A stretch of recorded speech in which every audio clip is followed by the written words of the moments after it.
একটা সাধারণ রান্না করবো আজকে, কিন্তু অসাধারণ অনেক মজার। আমি জানি সবার ভালো লাগবে। মূল ভিডিওটা দেখতে থাকে সবাই। আর কত সুন্দর একটা মাছ রান্না করে নিলাম। আসসালামু আলাইকুম বন্ধুরা, কেমন আছেন আপনারা? আলহামদুলিল্লাহ আমি ভালো আছি। আশা করবো আপনারাও ভালো আছেন। দেশের বাইরের যেখান থেকে দেখছেন সবাইকে অনেক অনেক ধন্যবাদ। আজকের ভিডিওটি দেখতে থাকে খুব সুন্দর একটা রান্না সহজে করে ফেললাম। আর এটা ছিল কাচকি মাছ। পেয়ে গেলাম একটা প্যাকেট ফ্রিজের মধ্যে, চিন্তা করলাম রান্না করে ফেলি। এটাকে আমি একটু কাচকি মাছ তো ভালো করে ধুতে হয়, আপনারা জানেন। আর এইভাবে রান্না করলে যে কত মজা হয়, আমি রান্না করে সাথে সাথে ভাতও খেয়ে নিয়েছি। আমি এখানে মরিচ আর পেঁয়াজটা দিয়ে নিলাম। চেষ্টা করবেন একটু পেঁয়াজটা বাড়িয়ে দেওয়ার জন্য। কাচকি মাছের মধ্যে কিন্তু পেঁয়াজ বাড়িয়ে দিতে হয়। অনেকে আলু দিতে পছন্দ করেন, কিন্তু আমার আলু খেতে ইচ্ছে করলো না। চিন্তা করলাম শুধু পেঁয়াজ দিয়ে রান্না করব। আমি একটু পেঁয়াজ বাড়িয়ে নিয়েছি, 10 থেকে 12টার মতো পেঁয়াজ নিয়ে নিয়েছি। আর 10 থেকে 12টার মতো কাঁচামরিচও নিয়ে নিয়েছি। এগুলো একসাথে রেখে দিলাম। আর মাছটাকে নিয়ে নিলাম। এই মাছের প্যাকেটটা ফ্রিজে পেয়ে গেলাম, তৎক্ষণাৎ চিন্তা করলাম এটা রান্না করে ফেলবো আর রেখে দিব না। আসলে মাছ একটু অল্প অল্প করে কিনি মাঝে মাঝে, গুঁড়া মাছ, কিন্তু সেটা আর খাওয়া হয় না, একবারে থেকে যায়। তো মাছটা দিয়ে দিলাম। আর হাফ চামচের মতো হলুদ গুঁড়ো দিলাম, 1 চামচের মতো মরিচ গুঁড়ো দিলাম, ধনে গুঁড়ো দিলাম 1 চামচের মতো, আর আদা রসুন বাটা দিয়েছি। লবণটা তো আপনারা পরিমাণ মতো দিবেন। এটাকে সুন্দর করে একটু মাখিয়ে নিতে হবে। সরিষার তেল দিয়েও মাখালে পারেন, সয়াবিন তেল দিয়েও মাখালে পারেন। এটা আপনাদের ইচ্ছে মতো তেল দিয়ে মাখাতে পারেন। তার মনে হয় সরিষার তেল দিয়ে মাখালে ভালো হয়। আমার মনে হচ্ছে আমি সরিষার তেল দিলাম। এটাকে আলতো হাতে মাখতে হবে। আপনারা খেয়াল করবেন মাছটা যেন, ছোটো মাছ, এটা যেন একেবারে ভেঙে না যায়। আলতো হাতে আমি এটাকে মিশিয়ে দিচ্ছি। মেশানোর পরে মনে হলো যে আমার এটা একটু মশলা কম হয়েছে মেবি। তো আমি এটার মধ্যে আর একটু হলুদ আর একটু মরিচ মেশাবো। দেখেন, দুবারই দিচ্ছি। আমি আবার একটু হলুদ আর একটু মরিচ দিয়ে দিলাম। এটা মাখিয়ে নিলাম আলতো হাতে, আমি হাতে মিশিয়ে দিচ্ছি।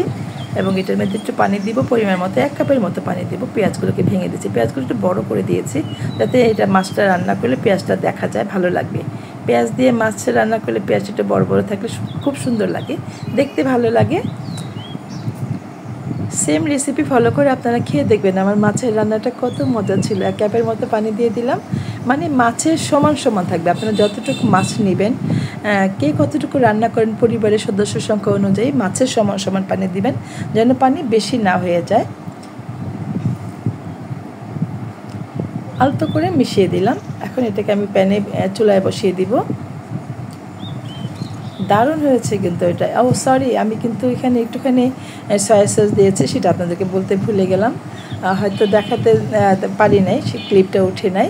আমি প্যানে দিয়ে দিচ্ছি। আর চুলার ফ্লেমটা কিন্তু বাড়িয়ে দিব, অত কমিয়ে রাখবো না, তাহলে মাছ গলে যাবে। এই মাছ হতে বেশি একটা তেমন সময় লাগে না, আপনারা দেখবেন অল্প সময় এটা রান্না করে নেওয়া যায়। একটু চামচের সাহায্যে সমান করে দিলাম চারিদিক থেকে, যেন সিদ্ধ হয়ে যায়। চুলার ফ্লেমটা হাই ফ্লেমে করে আমি রান্না করতেছি, বেশি একটা কমাবো না, যাতে পানিটা এমনভাবে শুকাবে, বেশি ঝোল থাকবে না, কিন্তু পানিটা শুকিয়ে যাবে। আর ওই যে ধনেপাতা, কাঁচামরিচ দিয়ে ধনেপাতা দিয়ে দিলাম, এটা ক্লিপটা আমার আসলে হয়নি, আমার ভুল হয়ে গেছে। তো ধনেপাতা আপনারা দেখতে পাচ্ছেন, একটু ধনেপাতা দিলাম। ধনেপাতা কিন্তু অবশ্যই ভালো লাগে গুঁড়া মাছের মধ্যে। দেখেন সুন্দর হয়ে গেছে, কালারটা চেঞ্জ হয়ে গেছে। আর একটু পানিটা আমি ট্রাই করে নিব। মজা হয়েছে কিন্তু দারুণ। কী খেয়েছি, যারা মাছ খেতে চায় না গুঁড়া মাছ, এটার মধ্যে তো কোনো কাটা নেই, এটা কিন্তু সহজে আপনারা বাসায় রান্না করে বাচ্চাদেরকেও খাইয়ে দিতে পারেন। এতে কোনো অনেক পুষ্টিগুণ পাবেন। মাছের যে পুষ্টিটা সেটা কিন্তু গুঁড়া মাছের মধ্যে বেশি। আমি লেবুর ফালি, একটা বড় লেবুর ফালি পুরোটাই চিপে দিয়ে দিলাম, ভালো করে চিপে দিয়ে দিলাম।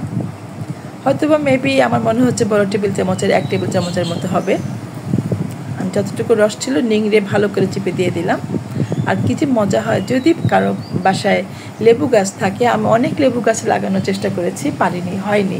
কেন যেন মরে যায়, 6 মাস পরে মরে যায়, 3 মাস পরে মরে যায়। তো আমার বাসায় রোদ কম, আপনাদের আগেও বলেছি। লেবু পাতা থাকলে একটু লেবু পাতা চিড়ে দিয়ে দেখবেন, এটার টেস্ট কত বেড়ে যায়। বন্ধুরা, ভিডিওটি কেমন ছিল? যদি ভালো লাগে প্লিজ একটু সাবস্ক্রাইব করে দিবেন। পাশে থাকা বেল বাটনটি একটু প্রেস করে দিবেন, যাতে যখনই নতুন নতুন ভিডিও আপলোড করব নোটিফিকেশন সবার আগে আপনার কাছে পৌঁছে যাবে। খুব মজা ছিল। পরে ভাবলাম যে যেহেতু মাছটা রান্নাই করেছি তাহলে একটু ভাত রান্না করি। গরম গরম ভাত, এটা অফ টাইমে রান্না করেছিলাম, যদিও মাছটা আমার চোখে পড়লাম বিকালবেলা রান্না করে নিয়েছিলাম। তারপর একটু ভাতও রান্না করলাম, আমি গরম গরম খেয়ে দেখলাম অসাধারণ মজা ছিল, খুবই টেস্টি। আমি বলবো আপনারা সবাই তো খান, রেসিপি ফলো করে খাবেন, একটু লেবুর রস দিয়ে করে খাবেন। এটা কতটা যে টেস্টি, কতটা যে মজা হয়েছিল আমি বোঝাতে পারবো না। সরিষার তেল দিয়ে এইভাবে কাচকি মাছ রান্না করলে যে কত টেস্টি হয়, না খেলে বুঝবেন না, খেয়ে দেখবেন। আর একটু লেবুর রস দিয়ে, এটাই হচ্ছে মূল টিপস অ্যান্ড ট্রিক্স। আপনারা এইভাবে রান্না করে খেয়ে দেখবেন যে যারা গুঁড়ো মাছ খেতে চায় না তারাও খাবে। বন্ধুরা, যারা এতক্ষণ ভিডিওটি দেখলেন, আমার পাশে ছিলেন, সবাইকে অনেক অনেক ধন্যবাদ, ভালোবাসা জানিয়ে বিদায় নিচ্ছি আমি মিনা।